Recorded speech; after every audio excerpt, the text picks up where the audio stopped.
Auditeurs et auditrices de Cristal FM, bienvenue sur cette chronique que j'ai nommée par moi-même Nature Insolite. Aujourd'hui, j'ai décidé de parler avec vous de la faune et de la flore. Nous allons commencer par la faune, qui est l'ensemble des espèces animales par opposition à la flore. Beaucoup de personnes prétendent que l'être humain fait partie de la faune, mais non, même s'il fait bien partie du règne animal, l'être humain ne fera jamais partie de la faune.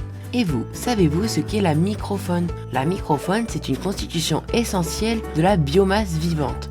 Elle constitue un grand nombre d'espèces. Toute espèce de la microfaune mesure moins de 1 mm, en général 0,2 mm de longueur ou d'épaisseur. Il existe aussi la macrofaune, qui est constituée de petits animaux mesurant entre 4 et 80 mm principalement.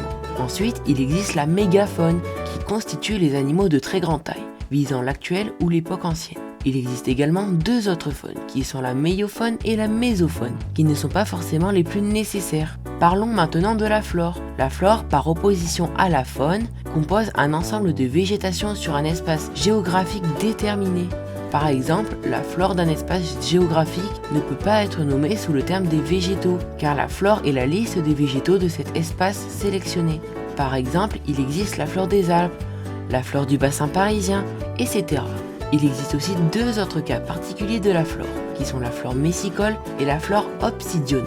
Je vous remercie d'avoir suivi cet épisode en totalité.